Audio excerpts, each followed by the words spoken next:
नमस्ते हजुर। मेरा टिकटकका फेसबुकका सम्पूर्ण साथीहरूलाई दुई हात दसवटा जोडी विनम्र अनुरोध गर्दछु। मेरो तिलक दसौदी नाम युट्युब च्यानल छ, त्यसमा यसो गएर सब्सक्राइब गरिदिनु होला त हजुर। कति दुःख नमानिकन अब कुनै यस्तो भिडियो हाल्यो भनेपछि 1400 जनाले हेर्नुभएको हुन्छ।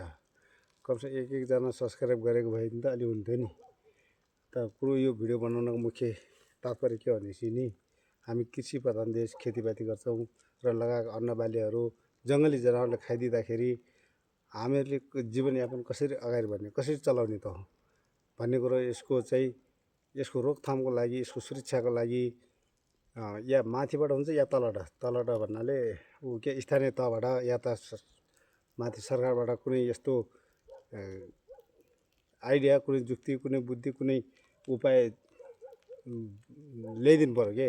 यो नयाँ सरकार के भन्छ नि, यसमा सबै युवाहरू अलिकति दक्ष भए हुनाले उहाँहरूले पनि बुझिदिनु पऱ्यो। यति राम्रो गाउँबाली छ हेर्नुहोस्, अब मकै बाली सबै बँदेले खाइसक्थ्यो, अब गाउँबाली पनि पुरै खाइदिइसकेको छ। यतिभरि म रात ड्युटी गरेर बसेको छु, दिनभरि काम गर्नुपर्छ अनि राति ड्युटी गर्ने, यसरी कसरी हुन्छ ल भन्नुहोस्। हाम्रो स्थिति कसरी सुधार होला ल भन्नुहोस् त। तपाईँ आफै भन्नुहोस्, आफै आइडिया दिनुहोस्, यसले रोकथाम गर्ने कसरी। जङ्गली जनावरबाट अब मार्न गरेर हामीसँग कुनै उपाय छैन, हतियार पनि छैन र हतियार चलाउनको लागि हाम्रोसँग त्यस्तो नियम कानुनले पनि दिन्न, अब अनुमति छैन। अनि यसलाई स्थानीय तहदेखि लिएर बुद्धिजीवी जो कोहीले कसरी यसको रोकथाम गर्नुहुन्छ।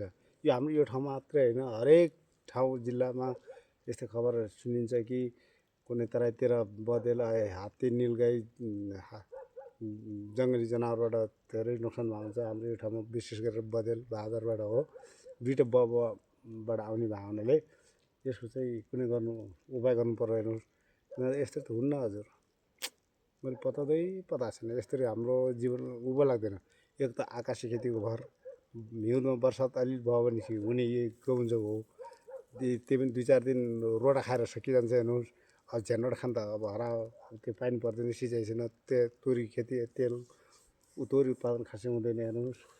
यसै अलिअलि यति तेल हालेर चप्पो डुब्दै र टक्सद गरेर मात्रै हो हामीले झ्यानबाट खाने भनेको, खास भनेपछि। अनि हुन त अहिले मान्छे केही नहुने पनि यताउता गरेर खाइहाल्छ, त आफ्नो हो क्षमता हो। तर अर्ग्यानिक खानालाई अलिक गाह्रो छ क्या, अर्ग्यानिक खानालाई अलिक गाह्रो छ। त्यसलाई यो चाहिँ बँदेलबाट बच्नको लागि, जङ्गली जनावर बच्नको लागि कुनै एउटा उपाय गरिदिनु पर्यो त हजुरहरूले, आइडिया दिनु पर्यो ल भन्नुहोस् त। अनि सबै विदेश जाने कमाइ कजाइ हुनेले त केही गरेर खाला अरे। अब कोही विदेशमा पनि राम्रो हुँदैन हेर्नुहोस्, आफ्नो भाग्य कुरो हो, खेल हो। उहाँ पनि पैसा टपक्कै यस्तै टिपेर सोहोरेर ल्याउने कुरो हुन्न, मिहिनेत गर्नु, काम गर्नुपर्छ। अनि यहाँ यस्तो पनि यस्तो छ हेर्नुहोस्, कसरी हामीले आफ्नो स्थिति सुधार गर्न सक्छौँ ल भन्नुहोस् त। अनि अलिकति हरेक कुरो बिजुली तिर्नु पऱ्यो, पानी तिर्नु पऱ्यो, अनि अरू जग्गा जमिनको तिर्नु पऱ्यो, हरेक कुरो जानु पऱ्यो, आउनु पऱ्यो। अनि यीबाट त केही भइसक्यो हो, ती पनि हुन्न हजुर। त्यही भएर म कहीँ जान डुल्न पाएको छैन। जाने मन त यस्तो भुडुक्कै मेला खेला भयो भने त टारेन टोप्रे कहिले आउला, कहिले यो दिन रात जाला र भोलि मेल जाने होला भन्नुहुन्छ भन्ने त हुन्छ पो बहिनी। हुनु पऱ्यो कौरी अलि दाउरीसित हुन्न कौरी। अन्त त्यो गाह्रो छ हजुर।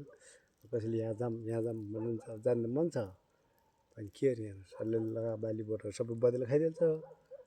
अनि हत्ती अलिअलि यति घाँसको टिप्यो ओऱ्यो वरिपरिहरू, अनि बिस्तारै खा जस्तै दाँत खुट्टा, अनि कहाँ हुन्छ हजुर। यस्तो छ स्थितिलाई। यसको नियन्त्रण लागि तपाईँहरू गर्नु पऱ्यो। अब यतिखेर अब घर बुढीसँग तातोमा सुत्ने अवस्थामा बारीको आँखामा सुत्नु परेको छ। अनि झल्को मेर्नलाई करिब गर्नलाई बारीमा सारी लिएर गर्नु परेको छ हेर्नुहोस्। सारी पनि अब के अरे नयाँ किन्न त त्यस्तै हो, नयाँ ओल्ड इज गोल्ड। च्याथ्या बस्छ त च्याथ्या म्याउ म्याउ म्याउ हो। यस्तै छ हौलास। मैले पछि गाउँको रोटा खाने, झ्यान रोटा खाने।